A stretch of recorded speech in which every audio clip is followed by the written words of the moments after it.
20 கோடி ரூபாய் நிதியை வைத்துவிட்டு சென்றார்கள். இன்று அந்த பணத்தை எடுத்து கல்லூரியை கட்டிவிட்டார்கள். அந்த ஆசிரியர் சம்பளம் மற்ற எல்லா சம்பளமும் அந்த திருச்செங்கோட்டு மலையில் நீங்கள் போடுகின்ற ஒவ்வொரு ரூபாய் காணிக்கையும் இன்றைய தினம் அதற்கு செலவுப்படுகிற நாங்கள் கோயிலுக்கு செலவு பண்ண வேண்டும். கோயிலுக்கு எத்தனையோ வேண்டுதலைகள் தாய்மார்கள்லாம் பெரிய வேண்டுதலையாக இருந்தால் தாலியை கூட கல்வி போட்டு விட்டு சென்று விடுவீர்கள். ஆனால் அதையெல்லாம் விற்று இன்று கலைக்கல்லூரிக்கு நாங்கள் சம்பளம் கொடுக்கின்றோம், கட்டணம் கட்டுகிறோம் என்று சொன்னால் இதுதான் உங்களுடைய சாதனையா? ஏன் அரசு நீங்கள் ஏற்றுக்கொள்ள? நான் கொண்டு வந்திருந்தேனே கோமலாபுரத்தில் ஒரு கல்லூரி, அதே போல சேந்தமங்கலத்தில் ஒரு கல்லூரி கொண்டு வந்தேன் அரசின் சார்பாக. அதை போல நீங்கள் கொண்டு வாருங்கள், உங்களுடைய சாதனை என்று நாங்கள் சொல்லுவோம். அதை விட்டுவிட்டு திருச்செங்கோட்டு மலையில் இருக்கின்ற அந்த பணத்தை எடுத்து கல்லூரியை கட்டிவிட்டு ஆசிரியருக்கு சம்பளம் கொடுத்து மாணவர்கள் படிக்க வேண்டும், மாணவர்களுக்கு கல்லூரி வேண்டும். அது எங்களுக்கு மாற்று கருத்து கிடையாது. ஆனால் அரசு நிதியில் இருந்து செய்ய வேண்டியதானே? கோயில்ல ஒவ்வொரு பக்தரும் எவ்வளவு மனவருந்தி அந்த காணிக்கை சேர்ந்து கொண்டிருக்கின்றார்கள்.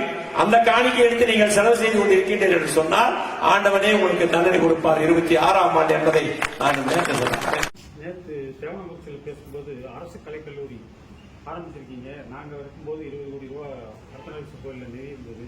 அந்த 20 கோடி ரூபா நிதி எங்கேன்னு ஒரு கேள்வி கேட்டேன். நானும் அதை பார்த்தேன். குறிப்பாக அவர்களுடைய அறங்காவலர் குழு தலைவராக முன்னாள் எம்எல்ஏ திருமதி பொன் சரஸ்வதி அவர்கள் இருந்தபோது 20 கோடி ரூபாய் வைத்து சென்றதாகவும் அந்த 20 கோடி ரூபாயை முழுமையாக காலி செய்து விட்டோம் என்றும் ஒரு 10 நாட்களுக்கு முன்பே அவர் திருச்செங்கோட்டிலே பொதுக்கூட்டத்திலே பேசினார். அதை செய்தியாக நான் பார்த்தேன். ஏதோ தெரியாமல் பேசுகிறார், யாரோ தவறாக எழுதி கொடுத்து பேசுகிறார் என்பதை என்ற விதமாக நான் புரிந்து அதை அப்படியே விட்டுவிட்டேன். ஆனால் மீண்டும் நேற்று தேவனாங்குறிச்சியிலே பேசியதாக இன்றைக்கு நானும் செய்தித்தாளிலே பார்த்தேன். அர்த்தநாரீஸ்வரர் கோயிலுடைய கணக்கு வழக்குகள் அதிகாரப்பூர்வமாக இதில் இருக்கிறது. மரியாதைக்குரிய முன்னாள் சட்டமன்ற உறுப்பினர் பொன் சரஸ்வதி அவர்கள் அறங்காவலர் குழு தலைவராக இருந்து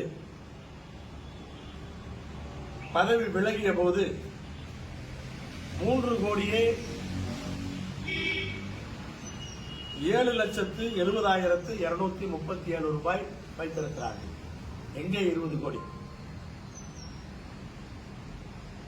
3,07,00,000 வைத்துவிட்டு 20 கோடி வைத்ததாக தவறான ஒரு செய்தியை இன்றைக்கு மக்களிடத்திலே தொடர்ந்து பரப்புரை செய்கிறார்.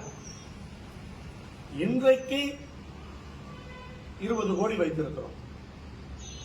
இன்றைய தேதியிலே அது 31/3/25 அர்த்தநாரீஸ்வரர் கோயிலில் 20 கோடி நாங்கள் நிதி சேர்த்து வைத்திருக்கிறோம். வங்கி கணக்குகளிலே இருக்கிறது.